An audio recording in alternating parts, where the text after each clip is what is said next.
is up, all? Today we're going to make our own paneer, which is that awesome Indian cheese. And I apologize in advance for the sound on this. I'm using a GoPro so I can use my hands so you can still see what I'm doing. Because, the camera aiming at me would be totally useless. You got to see inside this pot to see exactly what's going on. So, use a stainless steel pot, Teflon. You'll regret it. You'll regret it because milk burns when you boil it, and there's no good way to clean Teflon. There really isn't without ruining the Teflon and getting Teflon bits in your cheese, which is gross. Stainless steel. Okay? So, first things first, whole milk. I made the mistake, a full gallon. I made the mistake of 2% once, just to try it out. It came out total nonsense. Like, you need full fat milk. I bet cream would make an even better paneer. God, I love whole milk. Like, if you've been living off 2% milk or even skim for a while, and you taste whole milk, it's like liquid butter. It's amazing. All right, this is great. All right, so now I'm going to turn the heat up on high because we need to bring this milk to a boil. Now, it takes a long time for a gallon of milk to boil. So, I'm going to shut this off and time-lapse it into the future. Where are you, so you don't have to sit here and look at milk. All right, but first let's go over other ingredients. I mean, seriously, it'll take at least 10 minutes for this to even have any reaction whatsoever. So we're gonna need lemon juice. You can use vinegar. It gives it a more of a ricotta flavor if you use vinegar. I like lemon juice because I actually really dig the whey that comes out. When you make milk and you put the acid into the milk, the cheese separates and you're left with this whey. And lemon juice just makes a better tasting whey in my opinion. And plus, lemon juice is what my mother and my grandmother used to make this. So the acid in the milk separates the curds from the whey, and it's the curds that we're gonna mush together to make the cheese. And the whey is awesome because it's got protein, it's got minerals, it's so good for you, right? And it's also got most of the lactose, which is the sugar. And this time around, I'm actually going to ferment that whey. I'm going to put a little yogurt culture, which will feed off that lactose and make a super awesome, good source of protein, good source of mineral whey, probiotic cultured whey drink. It'll be great. It'll be great. But that's another day. All right. So right now this milk is still boiling. You also need a strainer of some sort. The bigger, the better.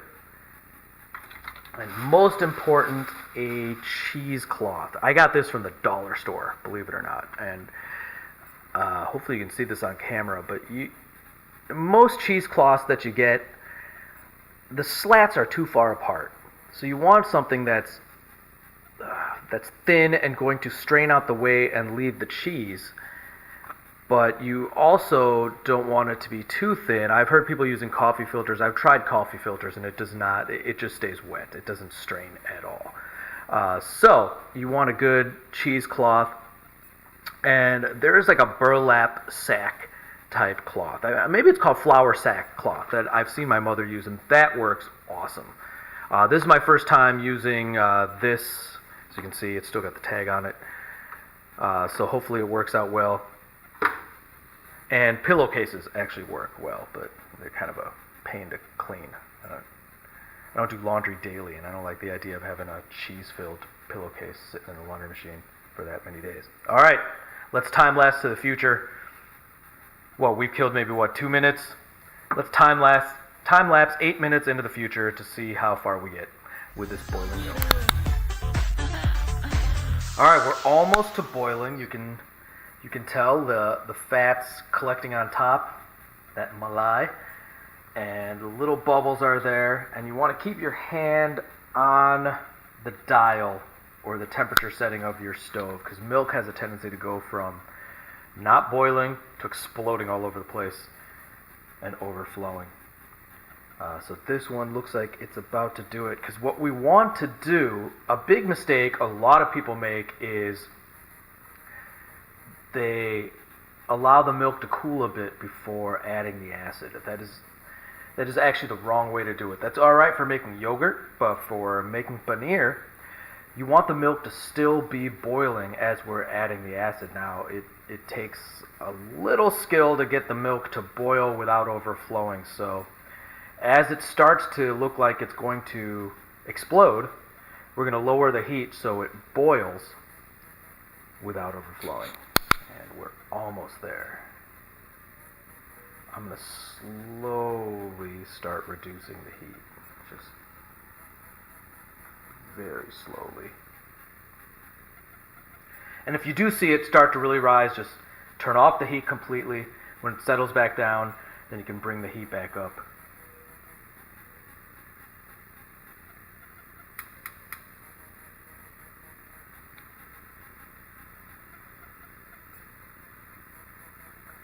Oh yeah, there it comes. Here it comes.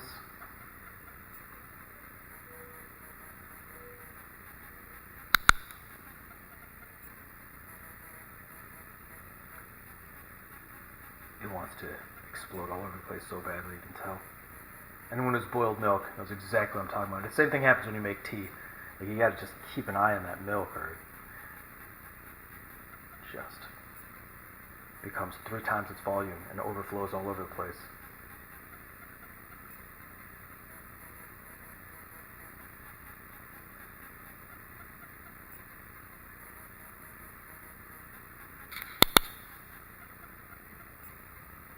I don't know if you can see these bubbles forming and that nice thick skin. What's going to happen any minute now, and I've got our lemon juice ready, and I've got a tablespoon here. So what we're going to do is you're supposed to put 2 teaspoons per quart, and leave it up to Indians to use things like quarts and liters, so we have no idea what they're talking about. So there is almost 4 quarts to a gallon of milk, so we're going to actually do 6, you can actually get away with 8 teaspoons, which would be about 4 of these. Look at this go. Alright, I'm lowering the heat. And actually, I'm going to take it off the heat. It's still going to overflow. It's still going to overflow. Don't do it. Don't do it. Get back down there. Get back down there.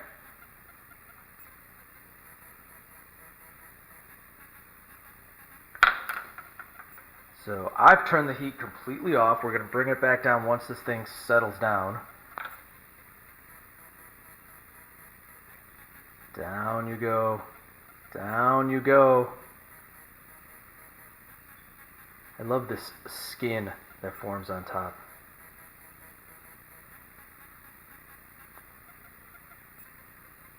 Yeah, get back down there. And this is most likely going to happen to you. It's boiling milk is not easy.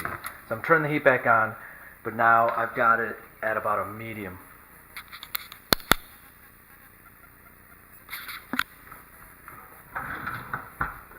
Okay, so I'm taking out my spoon. I'm going to start stirring this. And this looks pretty good. It's got like a nice foamy simmer going on.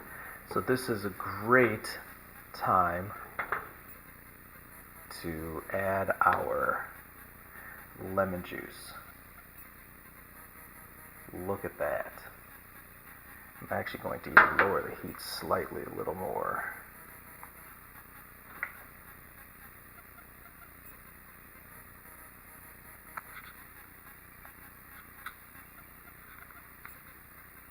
Okay. We're going to add lemon juice and stir. 1, 2, 3, 4. I hit 4 generous tablespoons. And I just stir and stir and stir. And if you don't see it immediately separate into that nice yellowish green whey, then either it's not boiling enough and we should raise the heat, which I'm going to do, or it's some pretty tough milk and it wants some more lemon juice. And you almost cannot overdo it on the lemon juice.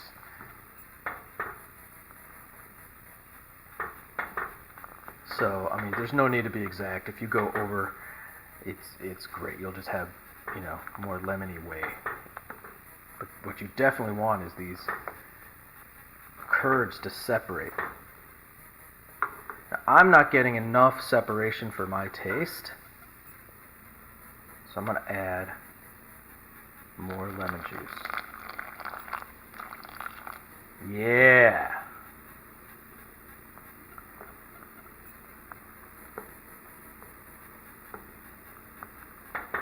Keep stirring. Yeah, there it goes. Look at it. Oh, that's beautiful. How it just clumps together. That's all cheese.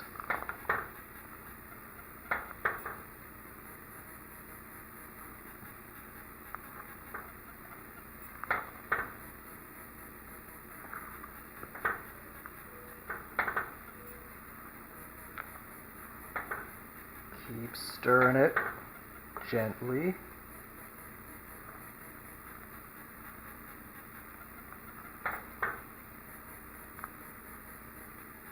Gently.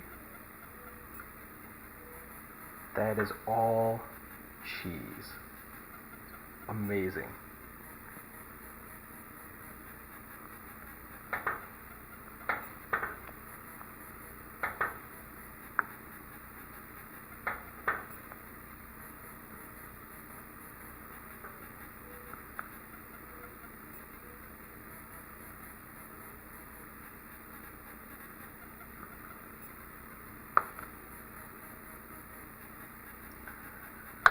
Okay, now I'm going to remove it from the heat,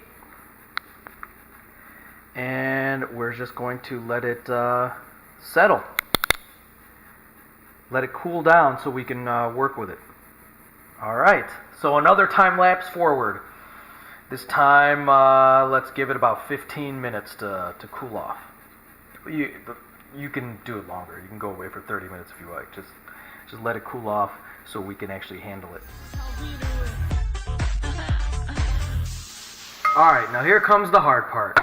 So I've got this deep, you can use any wide pot. If you got another one of those giant stainless steels, that'll work, but you want to make sure the strainer sits on top. This is like a cake display type thing I got going on here. It's great for this. Okay, then you want to lay cheesecloth. And I'm doing this in the sink because there is going to be a lot of spill.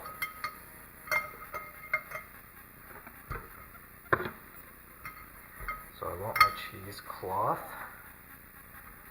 in there. Okay, and now we're going to pour out all this whey and strain it from my giant pot. And that's exactly what I want to see. I want to see the whey going through the strainer and the cloth with the cheese staying on the cloth.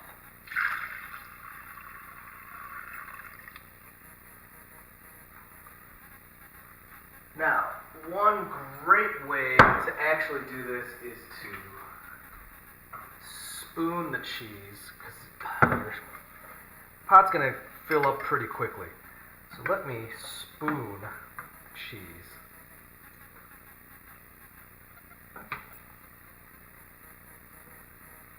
Oh man, this looks great.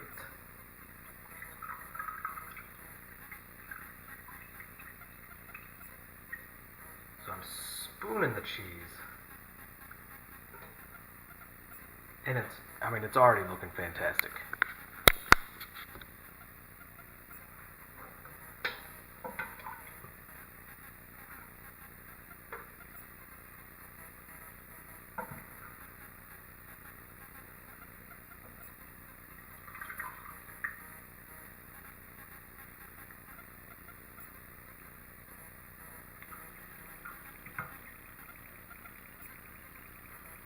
smells so good. It already smells like paneer, like a lemony paneer.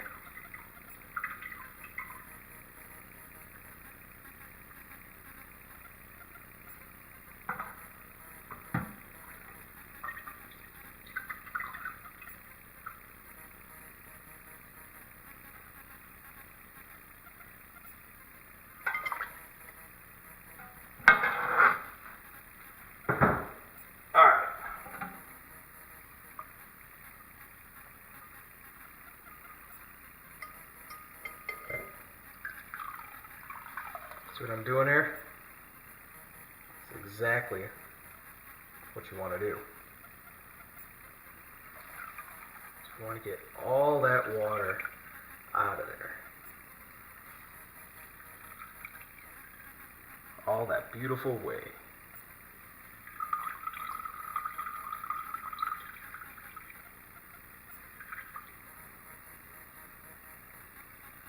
I'm going to set this down for a second, and while that's straining, I'm going to collect the whey in another jar. So this makes a lot of whey, so you need to keep separating it, or you will run out of room pretty quickly.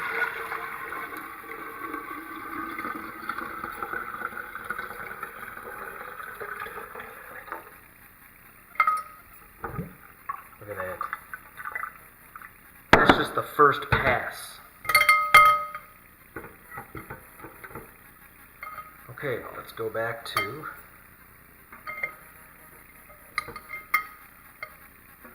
our cheese. Here's what we got so far. And continue the spooning process.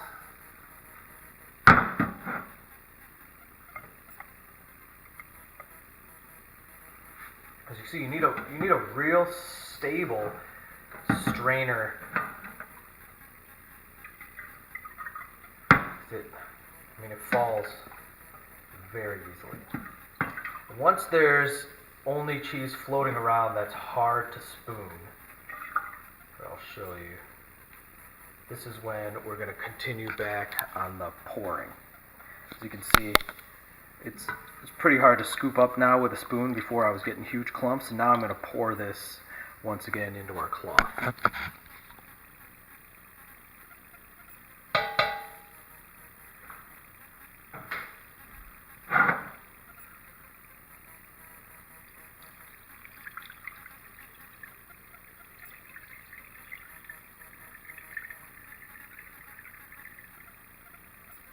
Just do it slowly and slowly and slowly. Because you don't want to put so much whey in there that it doesn't strain.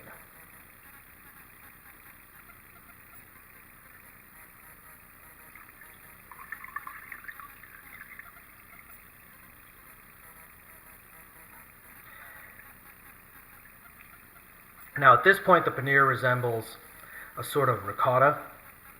It's not quite ricotta cheese. It can pass for it for sure. But ricotta is actually made from a Rene instead of an acid mixture, and you actually process the whey itself. This was an acid mixture in the milk, which quickly separated the whey from the casein proteins.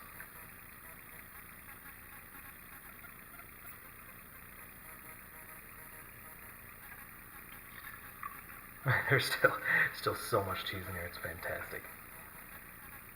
And I mean, this is the highest quality paneer. Like, you'll be amazed. You'll be super. It tastes way better than what you get in the store, and a fraction of the price. I don't know how much milk is a gallon where you're at, but in most parts of the United States, milk is great. I mean, if you live in a big city like Los Angeles or something, or anywhere in California where everything's 4 times more expensive than it should be, then I don't know how much paneer is there. But let's say a brick of paneer in Midwest America or Mexico is the equivalent of $6, whereas I've spent all of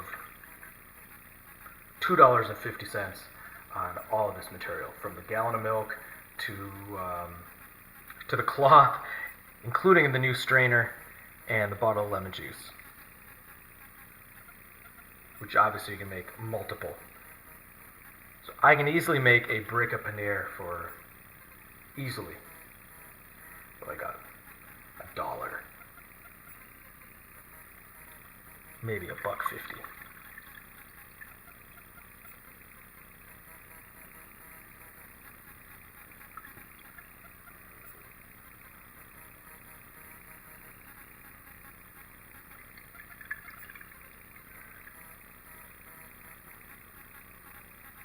It's starting to get saturated. See if we can get the rest of this whey in there. And then scoop out the remainder of the cheese. We can start squeezing away. I mean, this is so good. Like, it's going to take patience on your part not to eat this right away and actually press it. Because you have to press it into a brick of paneer.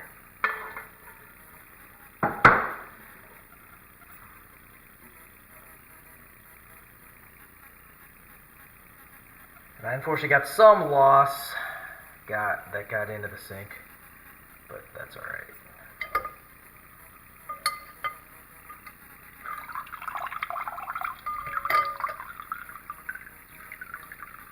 And when I ferment this whey, it's going to be amazing.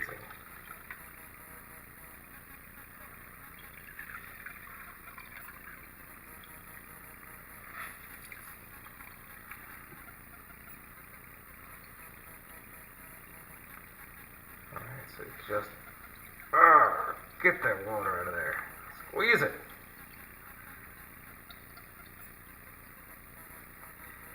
Alright, so now we're going to be at our next stage. And keep squeezing as much as you can. There's a lot of liquid still. It doesn't look like it, but when you squeeze it, it just pours out of there. So what we're going to do is, now we're just going to let it sit and percolate for a long time. I would let it sit for an hour or two in this cloth on top of the strainer and let it drip. Squeeze out as much as you can, but we'll go back to squeezing after the rest of it percolates out. Feel free to use some force. You're not going to be able to break this towel. And you want to get all that liquid out of there.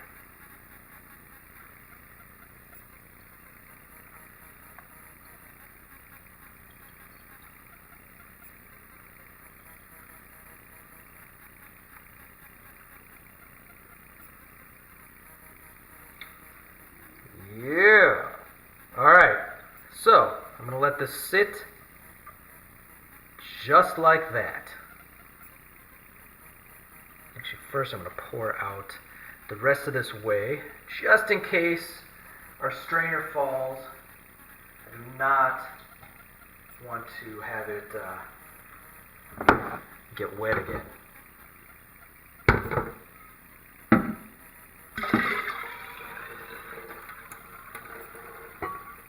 And if you're up for it, just chug that whey. It's so good for you.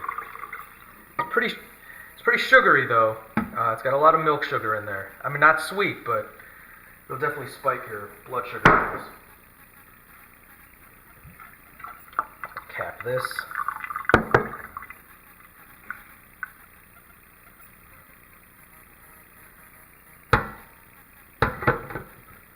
Okay, and let's let our cheese just sit and percolate for, let it drip down in there. Let's give it an hour, 2. You can wait, doesn't matter. And we'll come back, we'll squeeze it again, and then press it. Alright, let's see how we're doing. Hardly any of it's soaked out, which I think means we did a good job squeezing. So then is the next step where we press it. Okay.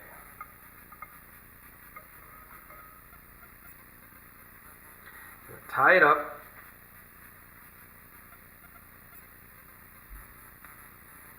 We want to make a nice cube of cuttable cheese.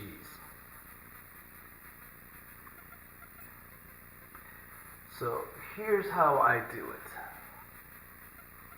Get rid of this. There's almost no liquid on it. It's a really good job pressing it.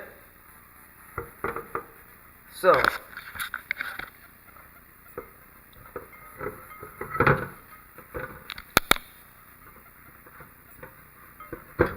we're still in our cheesecloth. Now I'm going to put this plastic on top just so it stays kind of square. And let me flip this over a bit.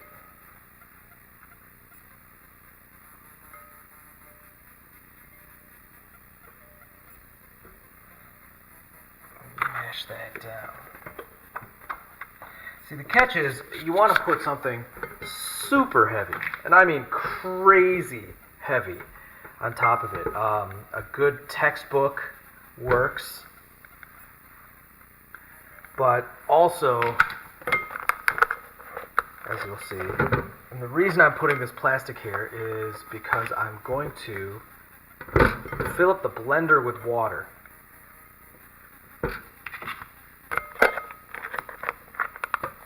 And use that to press it down. The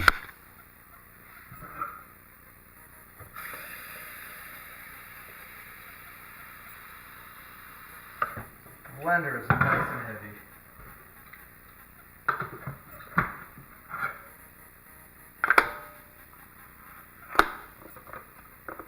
Look at that. This should put some good weight on it. And I will keep it there overnight. That's ideal. Come back the next day, and we should have a nice, heavy hunk of cheese. All right, it is now the next morning. Let's take a look at this awesomeness that is our paneer. And you know what my mother does, which is great, is then she'll wrap this. Oh my God, it's perfect. Oh yeah. So she'll wrap this in cellophane, not cellophane, actually just like Reynolds wrap, plastic wrap. And it'll compact it even tighter into that square shape that you want. But this is, I mean, it's perfect. It is perfect. So if you cook this up now, it'll be softer than what you're used to, like let's say in a restaurant. So if you compact it in some plastic wrap and just put it in the fridge for for a few hours or even another day, it'll get that firm restaurant style paneer. I actually kind of like it soft. I mean, this is great. You fry it up. If you fry it up, oh my God, it's awesome. You just kind of saute it in some Indian spices or throw it in your saag or any other Indian cooking. But this is real paneer. It is good stuff. It is awesome. And look how much we got. I mean, this is easily 1.5 pounds, if not 2 pounds of paneer I got. And the ingredients, like I said, it probably cost me like $1.50 tops. So, there you go. And it's super high quality. It's great. All right, there you have it. I will catch you guys later.